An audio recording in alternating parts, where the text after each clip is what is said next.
A woman was pushed off a tall building by her cheating husband and her best friend. She should have died tragically, but she found herself back to 10 years ago. Misa, who had not yet figured out the situation, looked around in horror.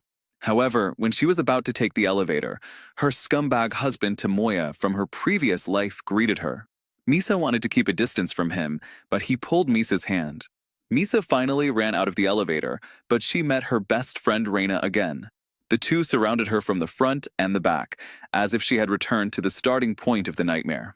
She was so scared that she ran away, fearing that she would repeat the same mistake.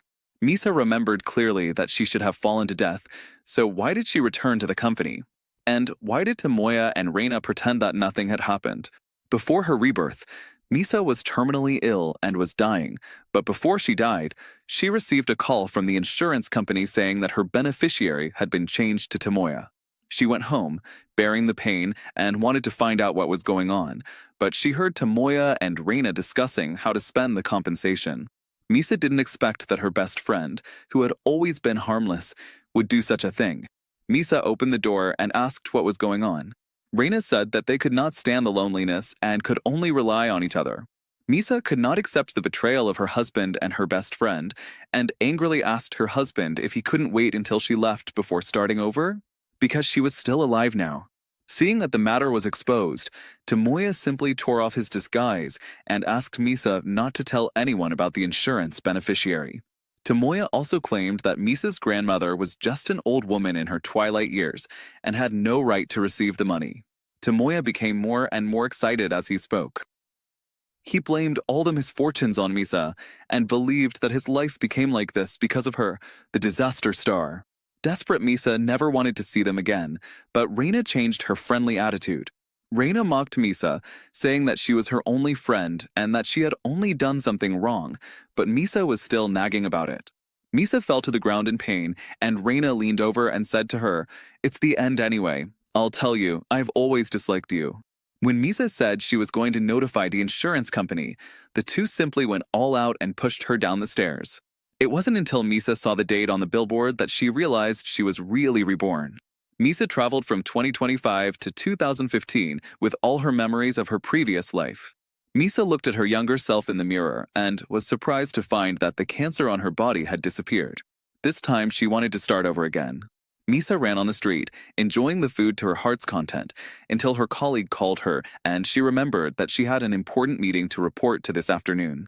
In her previous life, Misa made a fool of herself during the report, and she vowed not to repeat the same mistake in this life.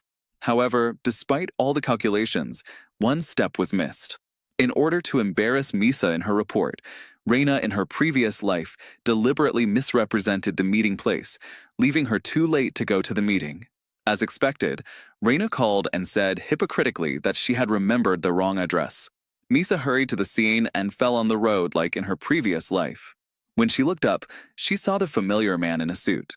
Misa remembered clearly that in her previous life, she got an unactivated visitor's pass because of her lateness. Misa failed to catch the same elevator as the man in the suit and had to take the stairs, so she rushed to the meeting room breathlessly, delaying her report. Thinking of this, Misa immediately stood up, sped up and got ahead of the man in the suit, and got the activated visitor's pass. Misa hurriedly took the elevator, but accidentally fell into the arms of the Minister Wataru.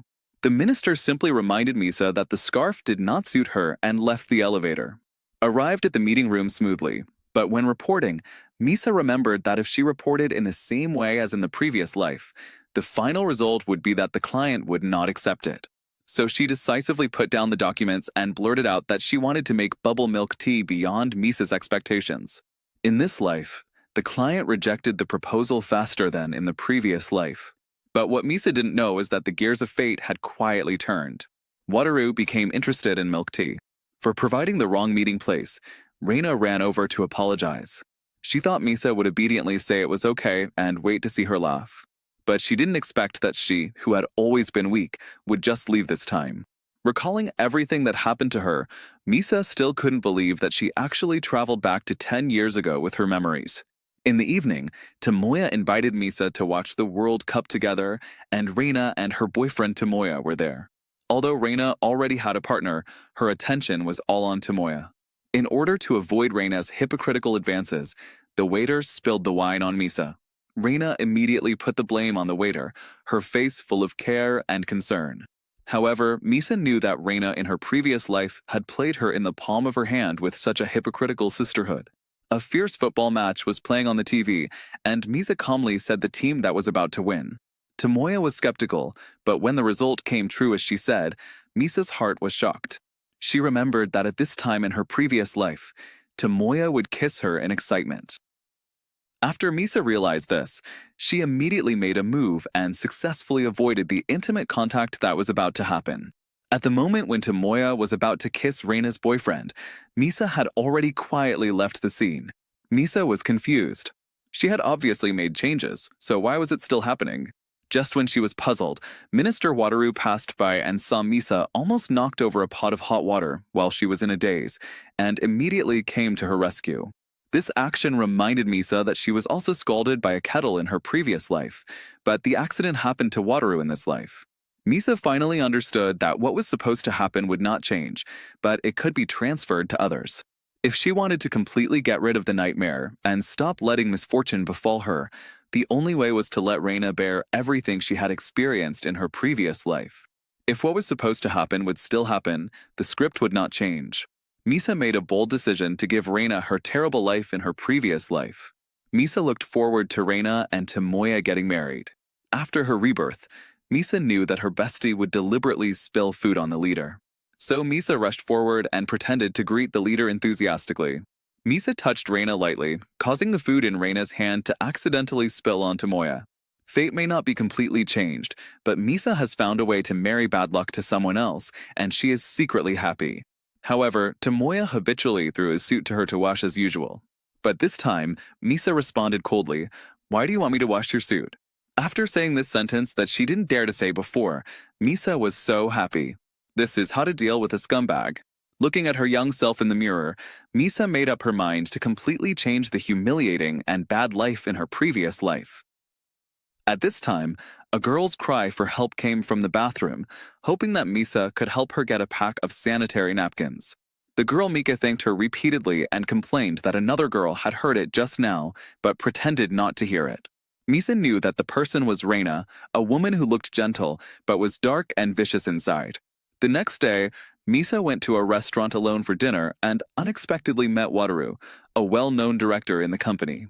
As the grandson of the rich second-generation president, Wataru was considered by her to be an unattainable figure. What Misa didn't know was that Wataru had been paying attention to her silently since her school days. It was just that she chose Tomoya that year, and Wataru could only watch silently from the side. While chatting with Wataru, Misa suddenly remembered that tomorrow was the class reunion that she would never forget. In her previous life, Misa walked into the party under the deception of Reina and was not only isolated but also ridiculed. Even when she went to the bathroom, Misa could hear others' cold words to her, while Reina pretended to be a good person and stood by her side. In her previous life, she chose to endure, but in this life, Misa would never swallow her anger again. Misa opened the social platform and unexpectedly saw a private message from Yudo, the boy she had a crush on in school days. This reminded her of how they were close in their previous life, but they drifted apart because of Reina's rumors. Reina herself, however, secretly met Yudo without her knowledge. Since then, her classmates began to distance themselves from Misa. Misa realized that Reina might be behind all this, so she angrily threw away all the photos of her and Reina in the room and cleaned up the items that Reina recommended her to buy one by one. At that moment, Misa felt extremely happy. Not long after, she met Wataru again by chance. With more contact, Misa gradually felt that he was not as distant as he seemed. But Misa still had doubts. Why did such a handsome, rich, and powerful character from a comic book appear frequently in her life? Misa laughed at herself and said that she had always met people with low moral character, and people with good moral character would never approach her. Perhaps this Wataru was just a hypocritical and despicable person. Misa was very conflicted. She couldn't trust others easily now. If she wrongly blamed Wataru, it would be bad. After dinner, Misa told Wataru that she wanted to buy some clothes. Wataru suddenly remembered that he had said her scarf was not good-looking a few days ago, so he apologized and offered compensation. Without waiting for her response, Wataru took her straight to the mall. However, when Misa saw the price tag, she was stunned. She was always frugal and couldn't bear to spend so much money on clothes. So the two turned to a nearby secondhand store, and she chose a satisfactory old dress. When they parted, Miku, who was helped by her in the bathroom yesterday, appeared. Mika learned that Misa was choosing clothes, and she encouraged her to buy them if she liked them and not to wrong herself. Misa suddenly remembered Tomoya's sarcastic words in her previous life. She no longer hesitated and completely changed her appearance with the help of Miko. The class reunion was held as scheduled at night. Just like in her previous life, her classmates talked about her behind her back, and at this moment, Misa was walking towards the reunion step by step. She was no longer the silent and retreating self. As soon as she appeared on the stage, she immediately amazed the audience. And Misa also sat in front of Reina and others and reminded them that they could continue to say bad things about her. Then several people also mocked Misa without hesitation. Misa asked everyone present why they hated her so much. The reason they hated Misa was because Misa spread rumors about Reina when she was a student. Misa was very surprised. The woman next to her said that Misa used insidious means because Reina and Yuta were in love. At this time, the schoolboy Yuta suddenly appeared, exposed Reina's true face in public, and apologized to Misa for the misunderstanding.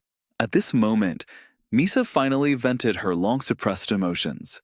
She angrily accused the other party of only listening to Reina's one-sided words and reprimanded Reina for not pretending to be a good person. Misa walked alone on the street in heavy rain, and a figure in front of her gradually became clear. Misa asked Wataru puzzledly why he always appeared in front of her. Wataru said affirmatively, "Although I am not a stalker or a rich kid, I can at least hold an umbrella for you." The next morning, Reina received a breakup call from her boyfriend, but she did not feel frustrated. Instead, she cheered up and prepared to find a backer again. She deliberately dropped the items in her hand, pretended to fall, and threw herself into the arms of the man in front of her, who was Wataru.